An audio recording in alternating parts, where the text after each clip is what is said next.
Hai, Assalamualaikum. Anda sedang menonton Sekilas Fakta 14 Mac 2023 bersama saya, Pia Enadia.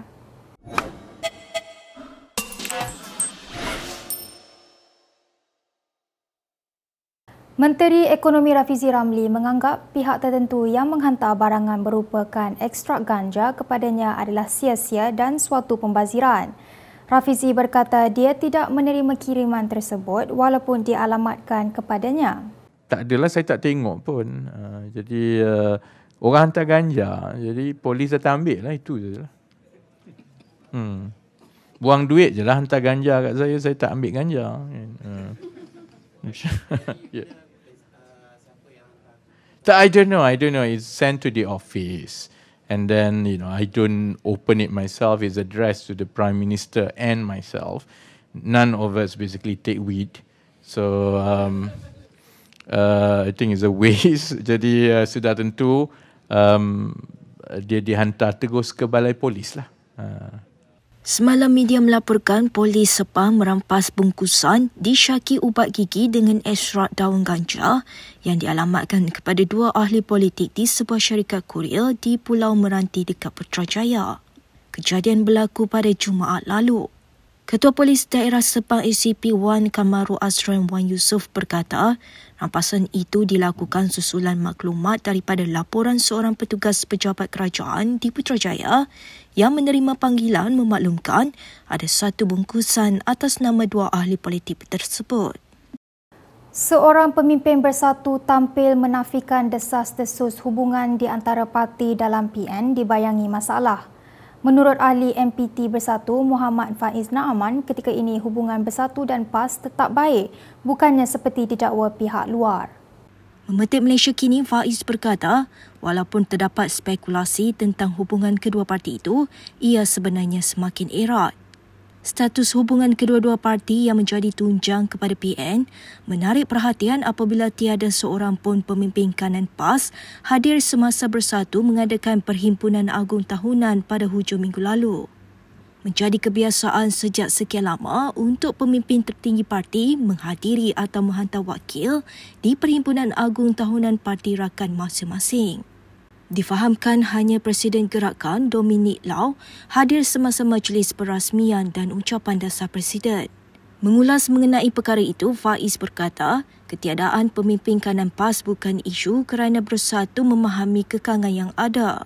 Semalam, Timbalan Presiden PAS Tuan Ibrahim Tuan Man menolak kabar angin yang tersebar dalam kalangan orang politik yang mensyaki parti itu merancang untuk keluar dari PN.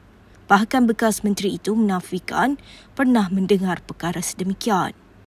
Berita seterusnya, PKR Wilayah Persekutuan menggesa polis menyiasat Presiden Bersatu Muhyiddin Yassin berhubung dakwaan Perdana Menteri Anwar Ibrahim campur tangan atas pertuduhan terhadapnya di mahkamah.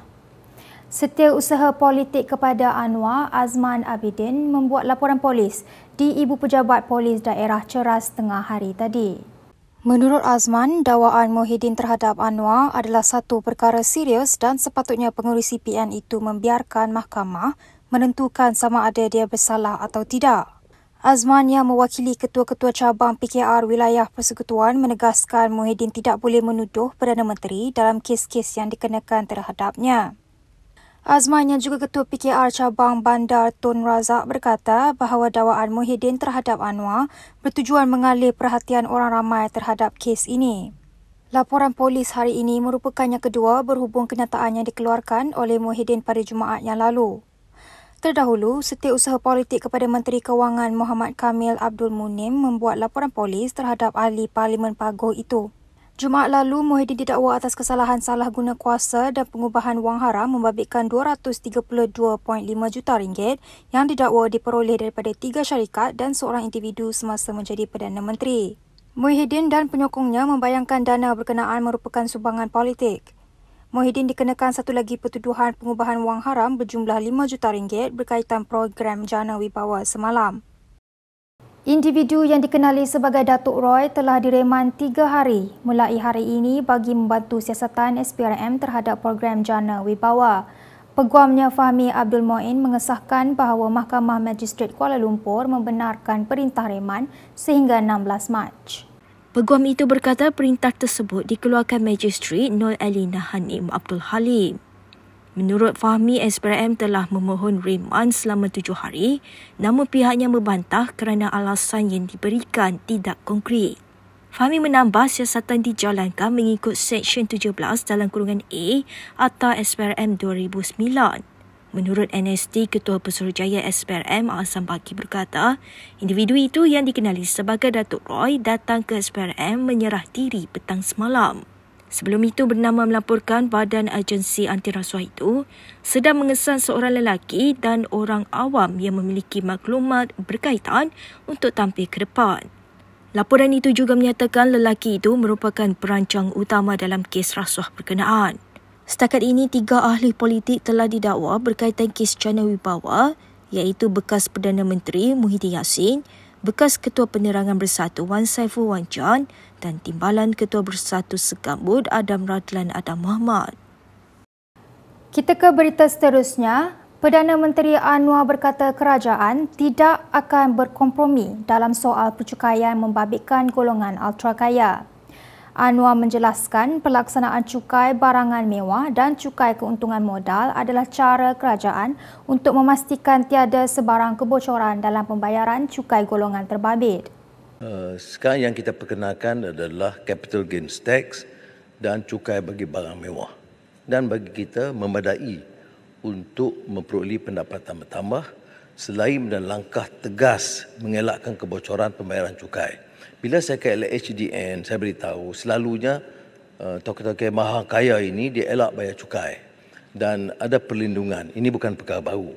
Dan saya beritahu kita jangan tolak ansur dalam memastikan orang maha kaya juga membayar cukai.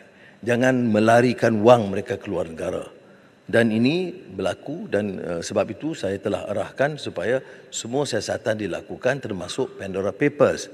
Malangnya ada yang berhormat Encik Tasik Gulugo pertahankan orang yang pelari cukai ini kerana kunung kes lama. Saya tak peduli lama baru. Kalau kamu tipu atau rasuah atau curi wang negara, bayar balik.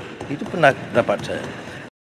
Ahli Parlimen Tambun itu berkata demikian semasa menjawab soalan Ahli Parlimen Tanjung Karang Zulkifli Hanapi yang bertanya jika kerajaan bercadang memperkenalkan semula GST. Zulkifli juga mahu tahu jika kerajaan memutuskan untuk melaksanakan semula GST dan bila ia akan dibuat.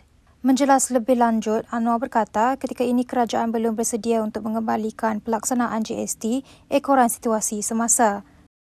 Sementara itu, Anwar menempelak pembangkang yang menuduh kerajaan zalim kerana mengamalkan pendakwaan terpilih.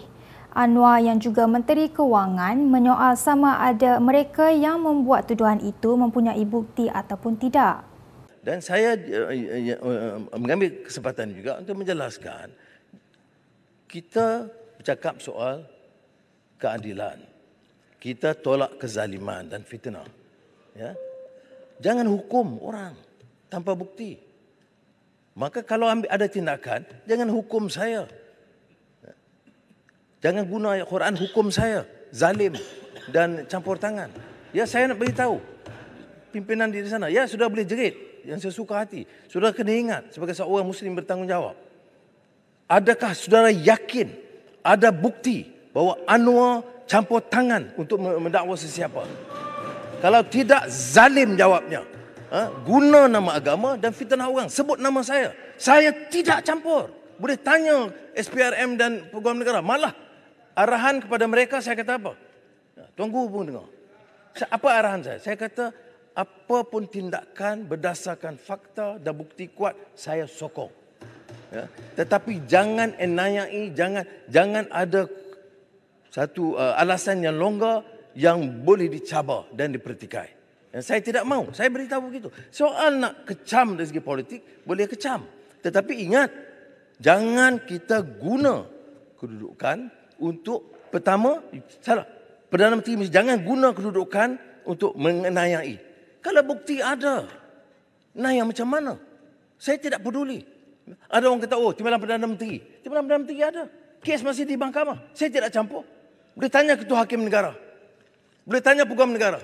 Bila saya campur minta dikurangkan atau ditarik balik pertuduhan.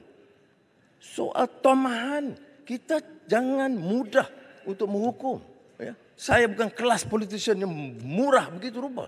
Anwar menjawab soalan Ahli Parlimen Pasir Mas Ahmad Fadli Syari yang bertanya sama ada kerajaan bercadang untuk mengambil tindakan lanjut terhadap potensi rasuah dalam projek yang diluluskan sebelum PRU yang lalu. Walaupun Ahmad Fadli tidak menyebut pendakwaan terpilih dalam soalannya, Anwar berkata dia akan mengambil kesempatan itu untuk menjawab tuduhan terhadapnya. Anwar berkata adalah perkara biasa untuk mengkritik dalam politik, tetapi sebagai Perdana Menteri, dia tidak akan mengkhianati amanah yang diberikan kepadanya. Berikut beberapa lagi ringkasan berita untuk hari ini.